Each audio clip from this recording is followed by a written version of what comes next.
Bismillahirrahmanirrahim.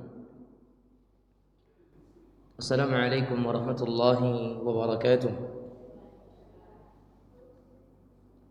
Innal hamdalillah nahmaduhu wa nasta'inuhu wa nastaghfiruh. Wa na'udzu billahi min shururi anfusina wa min sayyiati a'malina may yahdihillahu fala mudilla lahu wa may yudlil fala hadiya lahu. Ashhadu an la ilaha illallah wahdahu la syarika lahu وأشهد أن محمدًا عبد الله ورسوله صلى الله وسلم وبارك عليه وعلى آله وصحبه ومن سار على نهجه وتمسك بسنته واقتفى أثره إلى يوم الدين وسلم تسليمًا كثيرا. قال الله عز وجل: يا أيها الذين آمنوا اتقوا الله حق تقاته ولا تموتن إلا وأنتم مسلمون. Kaum muslimin, muslimat, Bapak Ibu jamaah yang dirahmati oleh Allah Tabaraka wa Ta'ala, puji syukur tentunya kita panjatkan, kita layangkan dan kita haturkan hanya kepada Allah Subhanahu wa Ta'ala, yang karena dengan kenikmatannya segala kebaikan-kebaikan menjadi sempurna, kemudahan-kemudahan yang diberikan oleh Allah untuk kita, sehingga pada kesempatan malam yang mulia ini, malam yang ke-9 Sya'ban, malam yang ke-9 Sya'ban 1446 Hijriah, Allah Azza wa Jalla mempertemukan kita di dalam salah satu dari rumah-rumahnya Tabaraka wa Ta'ala.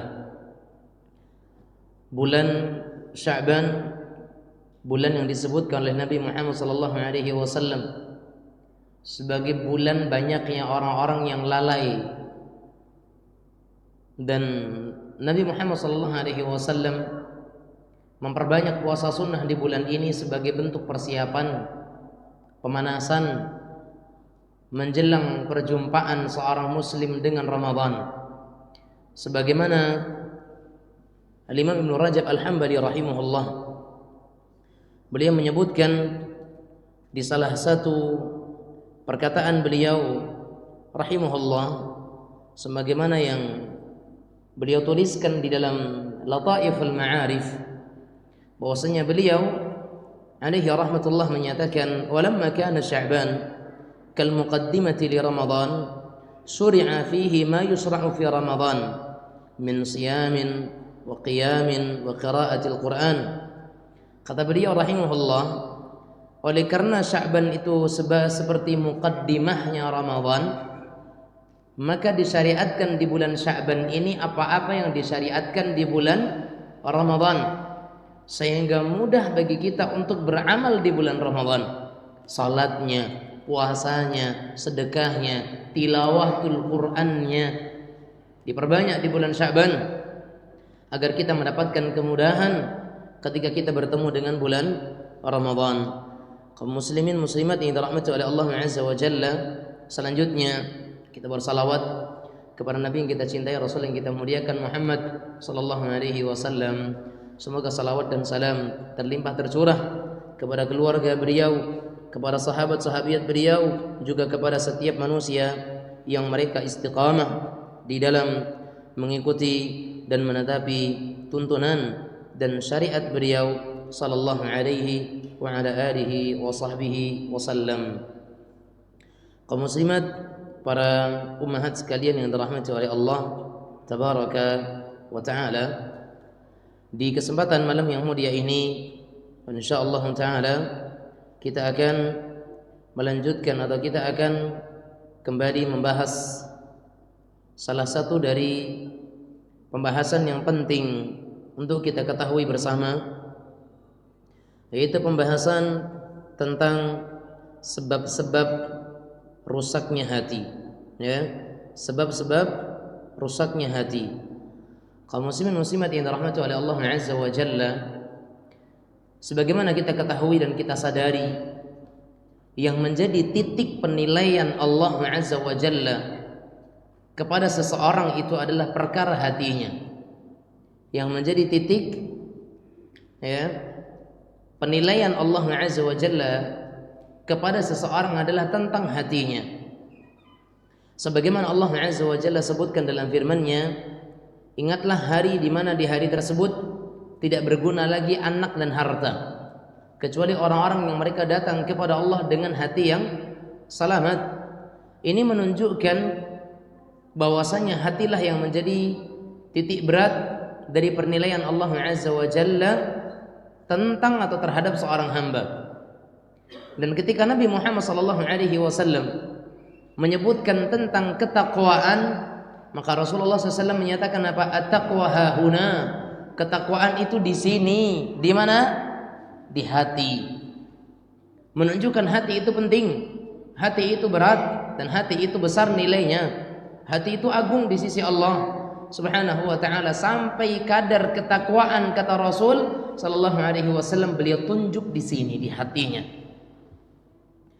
Selain dari firman-firman Allah Azza wa Jalla, dari ayat-ayat Allah, ada hadis Nabi Muhammad sallallahu alaihi wasallam yang memang dengan nyata-nyata mengisyaratkan keutamaan hati yang bersih bagi seorang hamba. Allah Azza wa Jalla, beliau pernah menyatakan, Allah Subhanahu wa taala pernah mengatakan, atau Nabi Muhammad sallallahu alaihi wasallam pernah bersabda, "Innallaha la yanzuru ila suwarikum wala ila ajsamikum, walakin yanzuru ila qulubikum wa a'malikum." Sesungguhnya Allah Azza wa Jalla tidak pernah melihat seseorang itu pada rupanya, pada jasadnya, tetapi kata Rasul sallallahu alaihi wasallam, yang dilihat oleh Allah Subhanahu wa taala itu adalah tentang hatinya, ya. Yang dilihat oleh Allah Subhanahu wa taala adalah hatinya. Ini kata Rasul sallallahu alaihi wasallam. Berarti yang dilihat oleh Allah tabaraka wa taala itu adalah hatinya, bukan rupa kita, bukan jasad kita, bukan ketampanan kecantikan kita, tapi hati kita. Hatilah yang dilihat oleh Allah Azza wa Jalla tentang seseorang. Demikian juga kata Nabi kita yang mulia Muhammad sallallahu alaihi wasallam, "Ala wa inna fil jasadi mudghah." Ketahuilah, sesungguhnya di dalam jasad kalian, sesungguhnya di dalam diri kalian, dalam tubuh kalian itu ada segumpal daging. Ada segumpal daging kata Rasul sallallahu alaihi wasallam, "Idza salahat salahal jasadu kulluh." Jika segumpal daging ini baik, maka semua jasadnya akan baik. Namun jika segumpal daging ini jelek, buruk, jahat, maka akan buruklah, akan rusaklah, akan jahatlah semua anggota badannya. Kata Rasulullah SAW, "Ala wahiyal qalbu." Ketahuilah, sesungguhnya segumpal daging tersebut adalah hati. Sebaliknya, betapa banyak orang-orang yang mereka penampilan fisiknya baik, tapi hatinya rusak. Tapi ada juga orang yang penampilan fisiknya sangat tidak layak, bahkan tidak layak untuk dipandang, tidak enak untuk dilihat, diremehkan, dicela, dihina. Tetapi apa? Di sisi Allah tabaraka wa ta'ala dia punya derajat yang tinggi. Di sisi Allah subhanahu wa ta'ala dia punya derajat yang sangat luar biasa. Apa kata Nabi kita yang mulia Muhammad sallallahu alaihi wasallam, "Tuba li'abdin akhidin bi'inani farasihi fi sabilillah ash'atha ra'suh mughbarratin qadamah in kana fil hirasah kana fil hirasah wa in kana fi saqah kana fi saqah in ista'dhana lam yu'dhan lahu wa in syafa'a lam yushaffa'." Beruntunglah hamba yang mengambil tali kendali kudanya di jalan Allah, rambutnya kusut, kakinya berdebu. Jika ia menjaga, maka benar-benar dia menjaga. Kalau dia itu berada di barisan belakang, maka benar-benar dia berasa di barisan belakang. Jika ia meminta, maka ia tidak akan diberi izin. Ketika dia memberi syafaat, maka tidak akan diterima. Tapi orang yang dicontohkan oleh Nabi Muhammad SAW dalam sabdanya ini adalah orang yang tidak terkenal bukan pejabat, bukan pula orang terpandang. Namun ketika dia itu bersumpah atas nama Allah, ketika dia meminta kepada Allah, ketika dia itu berdoa kepada Allah, dia diterima oleh Allah. Kenapa? Hatinya bersih. Hatinya bersih. Maka dari itu perlu bagi kita bersama untuk bagaimana kita itu mengetahui apa yang menjadi sebab-sebab hati kita itu rusak. Ya, apa-apa yang menjadikan hati kita itu rusak. Karena kaum muslimin muslimat yang dirahmati oleh Allah tabaraka wa taala, di saat hati seseorang itu rusak, maka ketika itu dia tidak akan mendapatkan berbagai kemuliaan-kemuliaan, mendapatkan berbagai karunia di sisi Allah tabaraka wa taala, karena kebahagiaan, kemuliaan itu bersama dengan orang-orang yang hati mereka itu bersih. Kata Rasul kita yang mulia Muhammad sallallahu alaihi wasallam bahwasanya tadi idza saluhat salahal jasadu kulluh. Jika hatinya bersih, maka semua anggota badannya itu akan bersih. Taib, hati asalnya itu sama dengan anggota badan yang lain. Bisa sehat, bisa sakit. Itu hati. Bahkan sebagaimana jasad bisa mati, hati juga bisa mati. Maka para ulama mereka berusaha untuk membahas tentang apa saja yang menjadikan hati itu rusak. Hati itu bisa sakit, hati itu bahkan bisa mati. Sebagaimana Imam Ibnu Qayyim rahimahullah, beliau menyebutkan beberapa sebab-sebab hati itu rusak, hati itu mati. Di antaranya beliau rahimahullahu taala menyebutkan sebab-sebab hati itu mati atau hati itu rusak. Yang pertama apa? Ada yang tahu? Sebab hati itu rusak. Banyak tertawa. Yang menyebabkan hati itu rusak banyak tertawa. Makanya Nabi Muhammad SAW menyatakan la tuktsirid dhahik. Jangan banyak tertawa. Fa inna kathratad dhahik tumitul qalb. Karena banyak tertawa itu akan mematikan hati. Artinya orang yang banyak tertawa hatinya rusak. Maka sangat banyak kita dapatkan majelis tawa. Ya, ada majelis gunanya untuk apa? Ketawa saja. Bahkan terkadang itu disajikan di layar televisi untuk umat, untuk manusia. Memang majelis itu gunanya untuk bertertawa saja. Dan kita lihat kondisi mereka, dan mereka adalah orang-orang yang hatinya itu tidak bergeming ketika Al-Quran dibacakan. Hati mereka jauh daripada resah ketika melakukan dosa. Hati mereka jauh daripada yang namanya khawatir ketika tertinggal salat jamaah. Karena terlalu banyaknya tertawa. Maka banyak tertawa menjadikan hati itu rusak. Itu yang pertama. Orang-orang yang tertawa banyak, itu hatinya rusak. Yang kedua, sebab hati itu rusak adalah dosa-dosa dan maksiat. Dosa dan maksiat juga menjadikan hati itu rusak. Jelas. Karena kata Allah Azza wa Jalla, "Tsumma qasat qulubukum fahiya kal hijarati aw ashaddu qaswah." Kemudian hati-hati kalian menjadi keras seperti batu atau bahkan lebih keras daripada batu, kata Rasul, kata Allah tabaraka wa taala. Sehingga hati-hati yang keras, bagaimanapun nasihat diberikan kepada dia, nyaris tidak bermanfaat. Ketika hati sudah rusak, ketika hati sudah sakit, atau bahkan hati itu mati, maka matinya hati lebih keras dibandingkan kerasnya batu. Batu itu bagaimanapun direbus, dibakar, susah untuk lebur karena keras. Tapi hati kalau sudah keras, nasihat apapun yang membakar dirinya, selunak apapun terkadang nasihat diberikan kepadanya, susah untuk melebur. Tapi tetap harus dinasihatkan, tetap harus dinasihati. Itu hati jemaah sekalian yang dirahmati Allah Azza wa Jalla.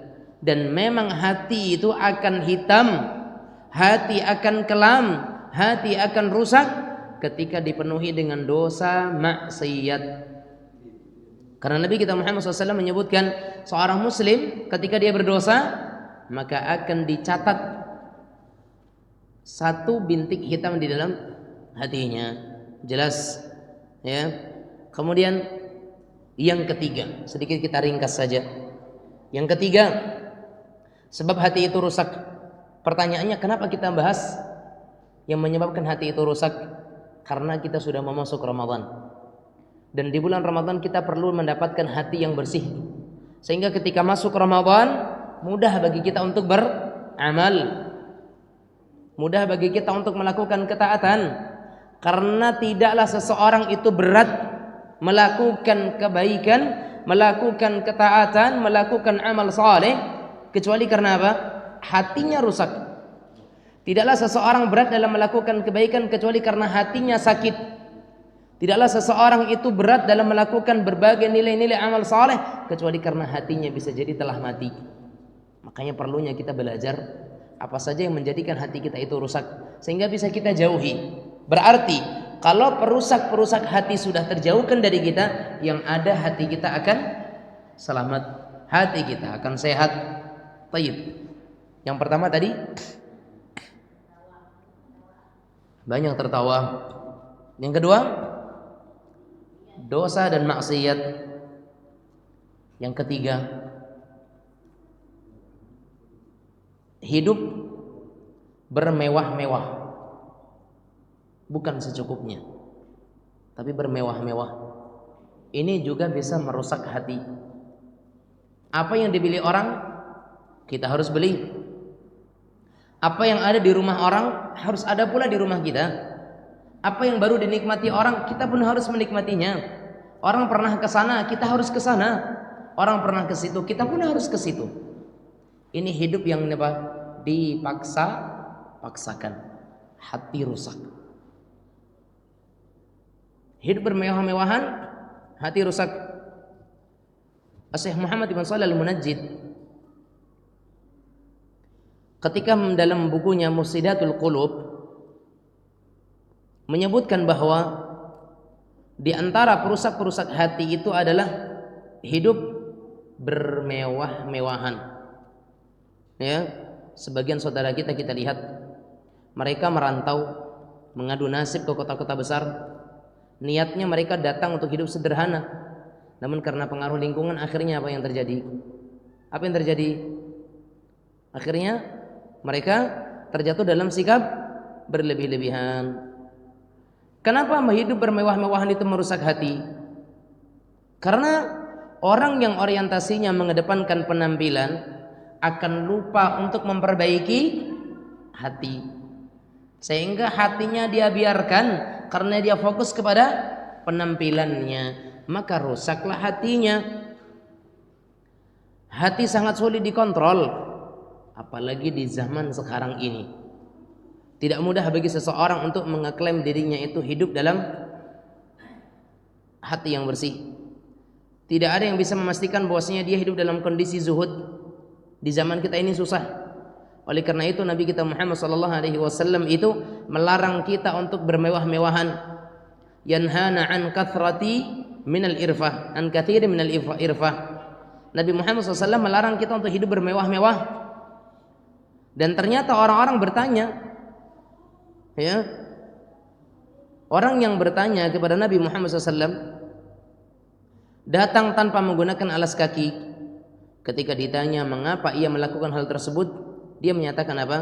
Kana Nabi sallallahu alaihi wasallam ya'muruna an nahtafiya ahyana. Nabi Muhammad SAW itu terkadang memerintahkan para sahabat untuk jalan dengan apa? Nyeker, tanpa alas kaki, supaya hidup sederhana. Bahkan disebutkan al-badadatu minal iman. Al-badadah minal iman. Badadah itu apa? Hidup sederhana. Hidup sederhana itu bagian daripada keimanan, kata Rasul sallallahu alaihi wasallam. Jadi bukan berarti enggak boleh, bukan berarti hidup mewah itu terlarang, tidak. Tapi terlalu berlebih-lebihan, bermewah-mewah, hidup dalam paksaan, hidup dalam tekanan, itu yang tidak boleh. Ya. Makanya al-fakhru wal khulaya, ya, wal khuyala itu adalah fi ashabil ibil. Angkuh dan sombong itu pada penggembala siapa? Penggembala apa? Unta. Sementara as-sakinatu wal waqar, ketenangan, kewibawaan itu pada penggembala kambing. Oleh karena itu kaum muslimin muslimat yang dirahmati oleh Allah Azza wa Jalla, kita mesti sadar bahwa kita tidak ingin sesuatu merusak hati kita. Namun terkadang secara perlahan hati itu rusak dengan sendirinya karena kita hidup terlalu ingin mewah. Ya, kita terlalu ingin hidup mewah. Makanya di antara bentuk sikap berlebih-lebihan di zaman kita sekarang ini adalah berlebih-lebihan dalam masalah rambut. Memang betul rambut itu dimuliakan, tapi ada orang yang sampai dia itu ketika mengurai rambutnya, atau ketika dia menyisir rambutnya, atau ketika meramat rambutnya, sampai betul-betul berjuta-juta lah, atau berlama-lama di depan cermin, atau semacamnya, berlebih-lebihan. Ya, karena ingin dipandang mewah, maka ini juga tidak baik dan itu merusak hati. Yang ke 4 atau 5? Yang keempat, banyak tertawa, dosa maksiat, kemudian hidup bermewah-mewahan. Ini ketiga. Yang keempat, terlalu banyak bergaul. Terlalu banyak bergaul. Memang bergaul itu bagus. Pandai bergaul, mudah bersosialisasi dengan orang lain, ini kebaikan. Tetapi jika sampai terjatuh dalam sikap terlalu banyak bergaul, akhirnya semua orang dia pergauli dan dia dekat dengan mereka. Ya, bergaul dengan orang tersebut. Maka kata para ulama, akibat terlalu banyak bergaul, hati dipenuhi dengan asap dari nafas-nafas keturunan anak Adam, hingga akhirnya itu hati menjadi hitam. Karena yang namanya bergaul banyak racun. Pergaulan banyak memberikan dampak, ya. Makanya untuk mencari keseimbangan dalam masalah pergaulan, atau supaya pergaulan yang bermanfaat, maka hendaknya kita bergaul dengan manusia itu dalam kebaikan, seperti bergaul untuk menghadiri salat Jumat, bergaul untuk menghadiri salat jamaah, atau berjamaah ketika haji, atau ketika umrah, atau saling menasehati, atau menjauhi mereka dalam keburukan-keburukan, atau dalam hal-hal yang mubah. Ini namanya bergaul yang baik. Tapi kalau salah benar kita bergaul juga, maka itu perusak hati. Bergaullah dengan orang dalam kebaikan, ya, tapi tidak untuk dalam hal kemungkaran, karena itu hanya akan merusak hati-hati kita. Itu yang keempat. Yang kelima, hal-hal yang merusak hati itu adalah terlalu panjang angan-angan, ya, terlalu panjang angan-angan. Orang yang angannya panjang atau orang yang panjang angan-angan hanya akan membuat hatinya rusak. Terlalu banyak berangan-angan itu akan menjadikan hati kita itu rusak. Karena apa? Karena kita membiarkan lautan angan-angan itu masuk dalam diri kita. Ketika seseorang tidak memiliki kemampuan dari dirinya, kemudian dia mencemburkan dirinya dalam sebuah lautan angan-angan tersebut, sementara kita tahu angan-angan tadi tidak ada batasnya, maka yang terjadi adalah apa? Keputusasaan yang akan mengantarkan kita kepada ketenggelaman, rusaknya hati kita. Terlebih lagi jika yang diangan-angankan itu hanyalah perkara dunia. Karena angan-angan itu ibarat lautan. Orang kalau sudah masuk ke dalam angan-angan, semakin dia nyelam semakin indah, semakin nyelam semakin indah, semakin panjang semakin dalam, ujung-ujungnya dia nggak ketemu ujung. Dan apa yang terjadi? Dia putus asa, lelah, tenggelam, hancur dia dengan angan-angan tersebut karena rusak hatinya. Makanya orang-orang yang terlalu panjang angan-angan, hatinya rusak, ya. Di antara hal yang merusak hati yang kelima adalah panjang angan-angan, seperti yang disebutkan oleh Al-Imam Ibnu Qayyim alaihi rahmatullah rahmatan wasi'ah. Itu yang kelima. Yang keenam, di antara perusak-perusak hati itu adalah bergantung kepada selain Allah. Bergantung kepada selain Allah. Orang-orang yang bergantung kepada selain Allah maka akan rusak hatinya. Maka kaum muslimin sekalian yang dirahmati Allah Azza wa Jalla, sebisa mungkin hendaknya kita tidak bergantung kepada selain Allah. Kalaupun pada akhirnya kita harus berinteraksi dengan orang lain untuk menghasilkan sesuatu, maka hadirkan dalam hati kita bahwasanya hal tersebut hanyalah sebab saja, tapi yang menentukan adalah Allah. Kita bertemu dengan orang, kemudian kita mendapatkan kemuliaan, kita mendapatkan rezeki yang banyak, itu adalah sebab saja. Tapi yang menentukan Allah, yang menetapkan Allah, yang memberikan Allah. Maka bergantunglah kita kepada Allah Azza wa Jalla. Jadikan hati kita terus bergantung kepada Allah. Jadikan hati kita senantiasa terkait kepada Allah, terpaut dengannya tabaraka wa ta'ala. Karena memang Allah tempat kita bergantung. Dan tidak boleh kita bergantung kepada selain Allah tabaraka wa ta'ala. Kesalahan sebagian orang adalah ketika dia berharap kepada makhluk atau ketika dia berharap kepada tempat dia bekerja. Memang secara zahir dialah atau darinya lah ia mendapatkan penghasilan. Akan tetapi hakikatnya adalah penghasilan tersebut yang dia dapatkan di tempat dia bekerja tersebut adalah dari Allah, yang Allah titipkan untuk dia kepada siapa? Kepada pimpinan tempat dia bekerja. Tetap itu dari Allah Azza wa Jalla.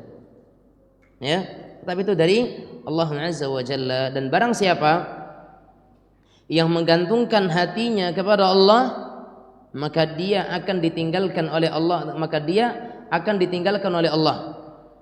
Siapa yang menggantungkan hatinya kepada Allah, maka ia akan ditinggalkan oleh Allah. Dari hatinya akan rusak karena ketergantungannya kepada makhluk yang lemah. Maka siapa yang tidak menggantungkan hatinya kepada Allah, dia akan ditinggalkan oleh Allah. Dan hatinya akan rusak karena dia bergantung kepada selain Allah. Karena itu orang-orang yang tidak bergantung kepada Allah, maka pasti dia bergantung kepada selain Allah Subhanahu wa ta'ala. Makanya Allah katakan apa?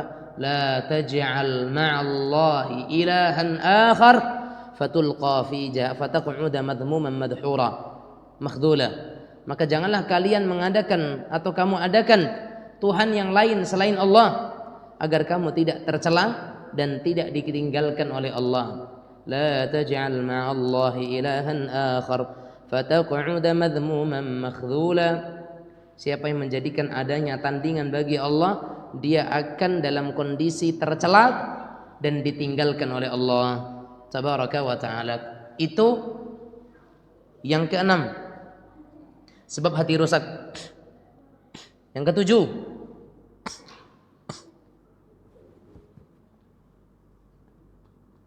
terlalu banyak makan. Terlalu banyak makan itu juga sebab hati itu rusak. Makan secara berlebihan menjadikan seseorang itu susah bergerak, kekenyangan, akhirnya apa? Malas beraktivitas dan tidak terkecuali untuk beribadah. Kalau lah kekenyangan, tidak bisa toga, nak ke masjid pun malih.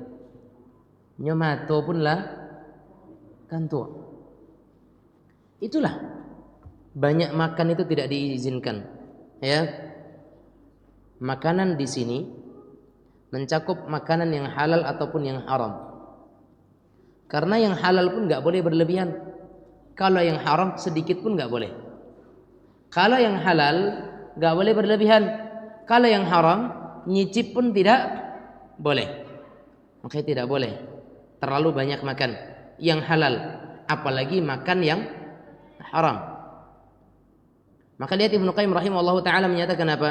Man akala katsiran syariba katsiran fanama katsiran fa khasira katsiran. Kata Ibnu Qayyim, barang siapa yang makannya banyak, pasti minumnya banyak. Ya enggak? Orang yang banyak makan pasti banyak minum. Akhirnya apa? Banyak tidur. Setelah tidur banyak ruginya. Ya, kalau banyak makan banyak minum. Kalau banyak minum atau ngantuk akhirnya banyak tidur. Kalau banyak tidur, rugi yang banyak. Ruginya yang banyak. Ini disebutkan oleh Imam Ibnu Qayyim rahimahullah taala, "Man akala katsiran, syariba katsiran, fanama katsiran wa khasira katsiran." Siapa yang makan banyak, maka dia akan minum banyak. Ya. Maka ia akan banyak tidur dan dengan itu pula dia akan banyak merugi.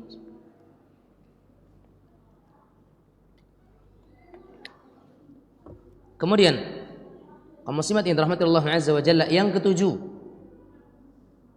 ketujuh, sebab rusaknya hati adalah banyak tidur.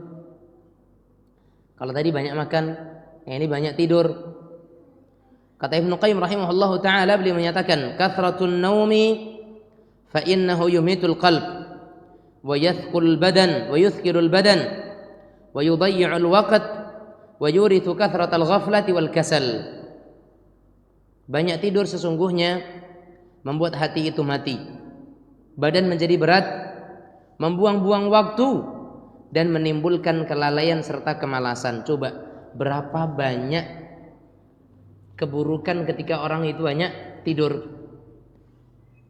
Ya, badan menjadi berat, malas bergerak kan, membuang-buang waktu, menimbulkan kelalaian, mendatangkan kemalasan, membuat hati itu rusak atau bahkan mati. Ada 5 keburukan ketika orang itu banyak tidur. Paling intinya adalah tumitul qalb, mematikan hati. Karena orang-orang yang mereka banyak tidur itu akan mematikan hati. Baik. Makanya tidur itu ada 3 macam. Ada hailulah, ada qailulah, ada ailulah. Qailulah itu tidur yang dianjurkan, tidur sejenak di siang hari. Itu boleh dan dianjurkan, bahkan disunnahkan. Ada hailulah, tidur setelah waktu subuh. Tidur setelah waktu subuh, ini dicela. Ada ailulah, tidur di sore hari, termasuk diantaranya adalah setelah maghrib. Ini dicela. Ya, maka yang boleh itu tidur di siang hari atau memang setelah isya, itu yang baik.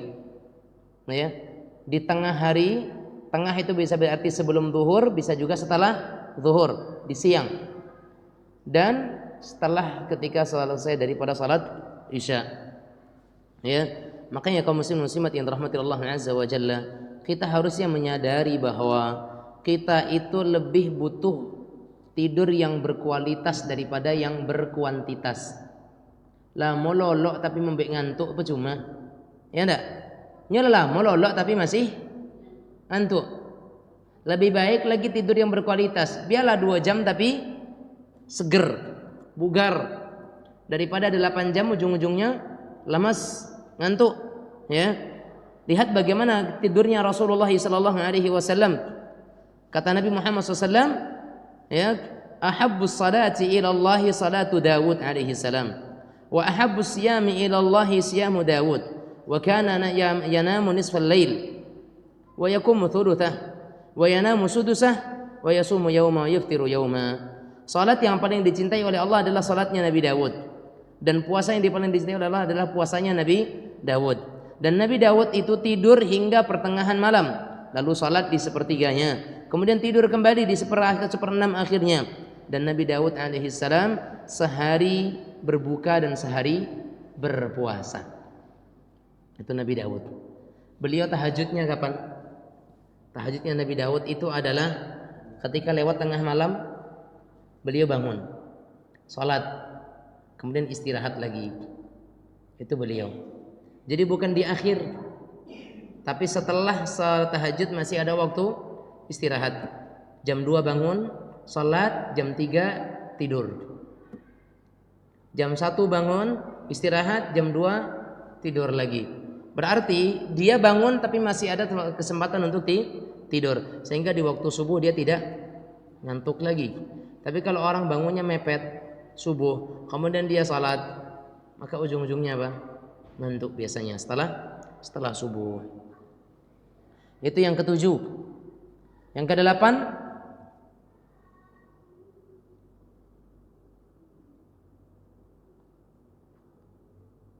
terlalu banyak melihat dan memperhatikan. Terlalu banyak melihat dan memperhatikan. Termasuk diantaranya adalah ngepoin urusan orang, pengen tahu urusan orang, semuanya diketahui, semuanya ingin dia tahu. Ya, ini tidak boleh. Dan ini hanya akan mematikan hati. Karena kita hendaknya malah mengurusi dirinya kita sendiri, bukan ngurusin keperluan orang. Ya, makanya tidak heran ada ungkapan yang menyebutkan bahwasanya, ya, ketika seseorang itu melihat sesuatu yang lain, maka dia akan melupakan kepada apa yang ada pada dirinya. Contoh masalah nikmat. Kalau dia terlalu lihat kepada orang yang banyak kenikmatannya, dia akan lupa dengan apa yang pada dirinya. Lihat kepada tetangga, dia akan lupa yang ada di rumahnya. Lihat kepada teman, dia akan lupa dengan apa yang ada pada dirinya. Makanya ada istilah rumput tetangga lebih hijau. Karena apa? Mata kita gunakan. Maka jangan terlalu banyak melihat. Ya, karena iblis berkata apa? Ya Tuhanku, oleh sebab engkau telah memutuskan bahwa aku sesat, maka pasti aku akan menjadikan mereka memandang baik perbuatan maksiat. Akhirnya apa? Terlalu banyak melihat, orang melihat keburukan sebagai kebaikan. Nggak boleh. Sama, terlalu ngepoin urusan orang, semua urusan orang dia ikut campuri, juga tidak baik. Ya, makanya dikatakan bahwasanya awal pertama kali munculnya fitnah itu karena melihat, ya, karena melihat pencurian, pembunuhan, penjamretan, sampai kepada hal-hal yang lain. Semua itu biasanya karena apa? Bermula dari pandangan, melihat. Makanya seorang penyair menyatakan apa? Kullul hawadithi mabdaha minan nadhar wa mu'dhamun nari min mustasghiri syirar. Ya, kam nadratin fatakat fi qalbi sahibiha, ya, fatakas siham bila qausin wala watar. Dikatakan segala peristiwa itu diawali dari melihat, dan api yang besar diawali dari percikan api yang kecil. Betapa banyak pandangan membinasakan hati pemandangnya.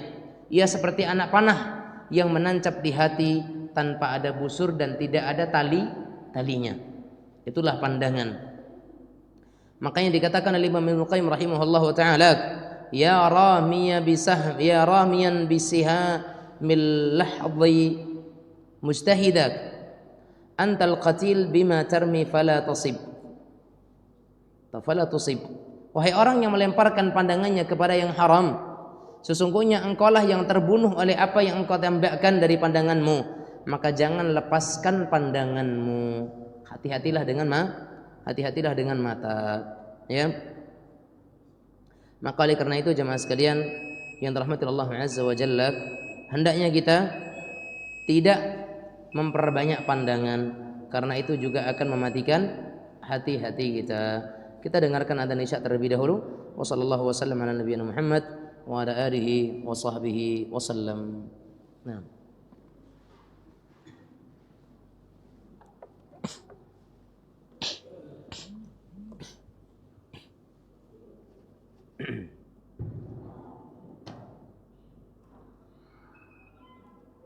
Allahu Akbar,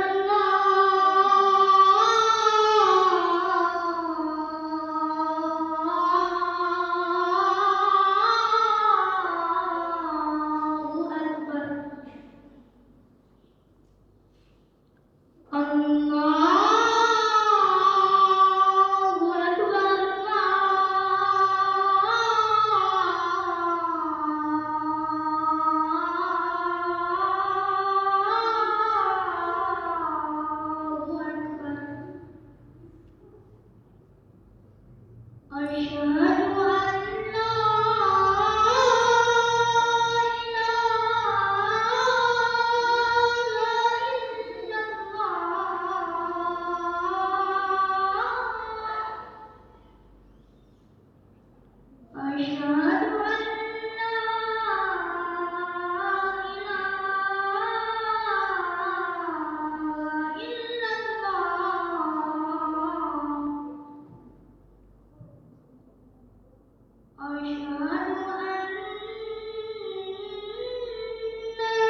Alhamdulillahi Rabbil Alamin, wa sallallahu wa sallam wa baraka ala nabiyyina Muhammad wa ala alihi wa sahbihi wa man tabi'ahum bi ihsanin ila yaumiddin wa sallam tasliman katsira, amma ba'd.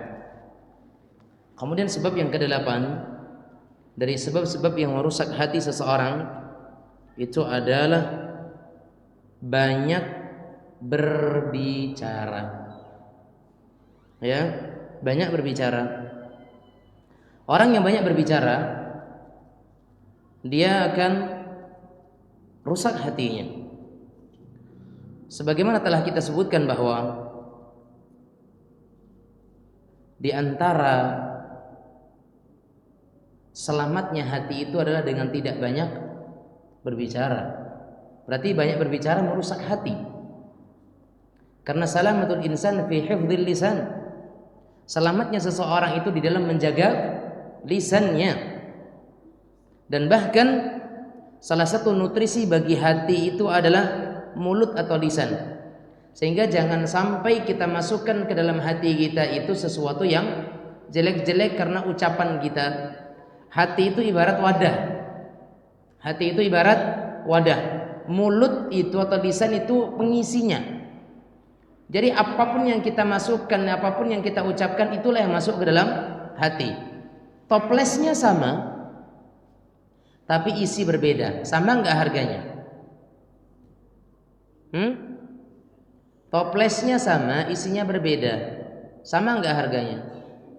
Berbeda. Karena bukan toplesnya, tapi isinya. Hati sama. Hati saya dan Anda semuanya sama-sama punya hati. Tapi isi hati kita berbeda. Sehingga yang menjadikan kualitas kita di atas dari orang lain adalah karena hatinya. Itu sebab yang ke-8. Sebab yang ke-9 dan ini terakhir adalah cinta popularitas. Cinta popularitas. Ingin terkenal, ingin disanjung, ingin dipuji, ingin ini, ingin itu, semua orang pokoknya bagaimana mereka bisa menghormati kita dan seterusnya. Orang yang seperti ini biasa karena memiliki pandangan hasad kepada orang lain. Dia pengen di atas, orang lain di bawah, karena ada hasad dalam hatinya. Dan orang yang seperti ini jelas-jelas dia akan merusak hatinya. Kalau sekiranya Allah mentakdirkan manusia menjadi yang seperti itu, kemudian dia menjadi seorang pemimpin yang dikenal, ya, maka itu hanya akan membinasakan dirinya. Ya, maka orang yang berangan-angan, orang yang banyak ngomong, orang yang banyak tidur, orang yang banyak makan, orang yang banyak berbicara, cinta popularitas, banyak dosa dan maksiat, suka bermegah-megahan, bermewah-mewahan, dan mereka itu tidak bergantung kepada Allah Subhanahu wa ta'ala, serta mereka menjadi orang-orang yang mereka itu tidak pernah jauh daripada yang namanya keburukan dan maksiat, maka mereka lah orang-orang yang akan rusak hatinya, akan mati hatinya. Dan jangan banyak tertawa seperti yang kita sampaikan di awal, karena terlalu sering tertawa hanya akan mematikan hati kita. Oleh karena itu, ma'asyiral muslimin, Ma'asyiral muslimat sekalian yang dirahmati oleh Allah tabaraka wa taala, orang yang ingin hatinya selamat, orang yang ingin hatinya sehat, maka jauhkan dari segala perusak-perusak hati tersebut. Dan semoga Allah subhanahu wa ta'ala memberikan kepada kita kemudahan agar kita bisa senantiasa menjadi orang-orang yang Allah jaga hatinya, Allah bersihkan hati kita, Allah tanamkan dalam hati kita itu keimanan, dan Allah jadikan hati kita cinta kepada keimanan tersebut. Dan semoga keimanan itu yang menghiasi hati kita, dan semoga Allah subhanahu wa ta'ala menjadikan kita semuanya orang-orang yang bertaubat sebelum datangnya Ramadan, memperbanyak istighfar, karena sesungguhnya istighfar dan taubat yang akan menjadikan langkah kita mudah untuk beribadah kepada Allah. Bekali diri dengan ilmu sebelum kita masuk Ramadan. Kenapa? Karena orang yang beribadah kepada Allah Subhanahu wa taala tanpa ada dasar ilmu seperti orang yang melakukan perjalanan tapi dia isi tasnya hanya dengan apa? Pasir dan tanah. Berat tapi tidak bermanfaat. Makanya Ramadan tak lama lagi akan menemui kita. Dan kita akan bertemu dengan Ramadan. Maka jadikan diri kita punya ilmu terlebih dahulu agar kita bisa beribadah kepada Allah di bulan Ramadan dengan ilmu. Kemudian berdoa kepada Allah, jangan lupa terus minta sama Allah agar Allah mudahkan kita, Allah bimbing kita, Allah berikan taufik kepada kita agar kita bisa beramal saleh di bulan Ramadan, Allah terima amal-amal kita.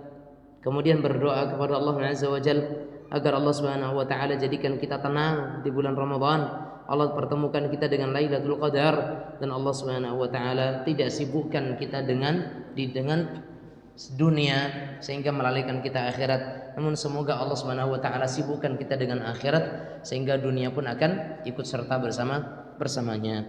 Kemudian yang terakhir jemaah sekalian, mulai sejak sekarang apa yang akan kita lakukan di bulan Ramadan?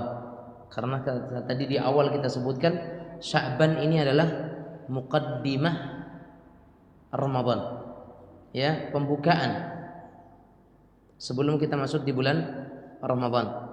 Maka hendaknya kita persiapkan diri kita mulai atau kita sudah giat dalam mengamalkan amal-amal yang ingin kita kerjakan di bulan Ramadan tersebut. Wallahu taala a'lam bishawab. Naktafi bihadza wa sallallahu wasallam ala nabiyyina Muhammad wa ala alihi wa sahbihi wasallam walhamdulillahi rabbil alamin. Silakan kalau ada pertanyaan.